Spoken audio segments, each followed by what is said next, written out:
Welcome to Charts Today. My name's David Linton, and today's edition for Tuesday, the 16th of May, comes to you from London.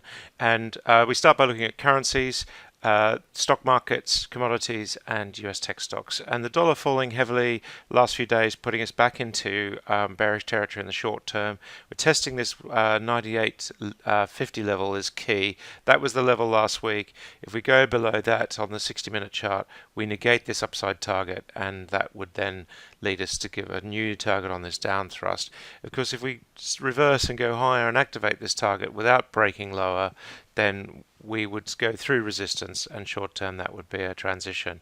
But at the moment it's looking bearish in the short and medium term for the dollar, and of course that means the euro looking stronger. We're above 110 this morning, so that's significant. We're just taking out last week's high, so we're seeing euro strength, dollar weakness, and that dollar weakness is showing up in the yen chart. We're seeing the dollar yen just falling away here, but again not falling below levels that we've seen last week.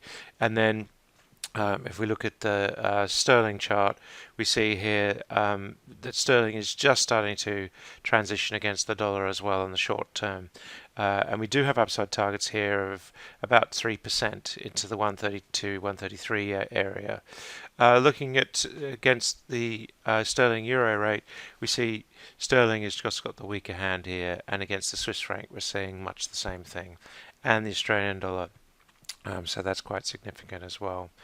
Looking at stock markets, we're seeing the S&P 500 did close above 2,400 last night, so that's looking bullish again. We haven't quite activated this medium-term upside target.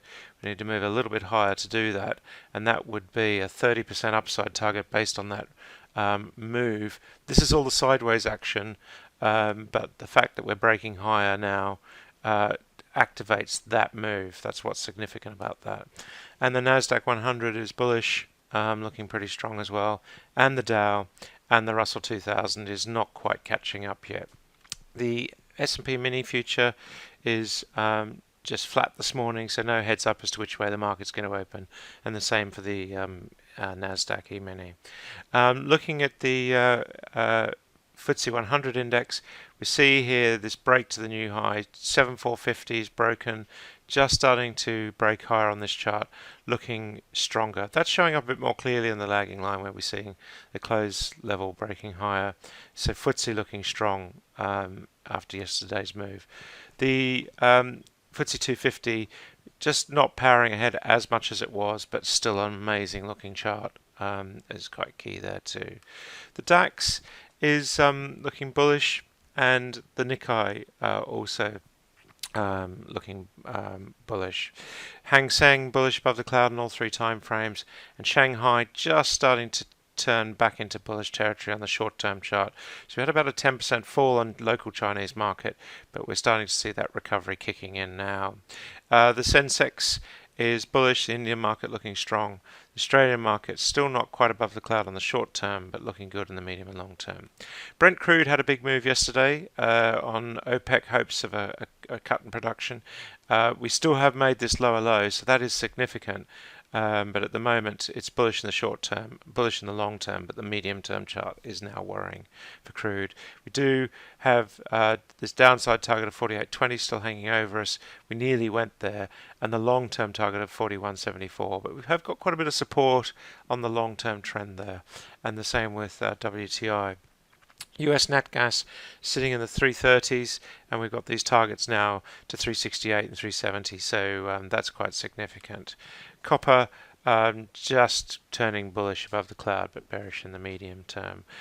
Going straight to gold, gold is back into the 1230s, so that's looking bullish in the short term. No compelling short-term targets here, and a lot of resistance to fight, but it is on the up in the short term. And silver, much the same thing. And so we've got more of a mountain to climb on this medium-term chart. Looking at US Treasury yields, just sitting at this low 2.3% area. Apple bullish above the cloud still, as is Google. Most tech stocks still looking pretty rosy. Amazon, Facebook just sideways at the moment, but holding this 150 level. Microsoft just a bit below the cloud there. We've got a couple of downside targets, but again looking pretty strong. That's it for today. Until tomorrow, happy charting. See you then.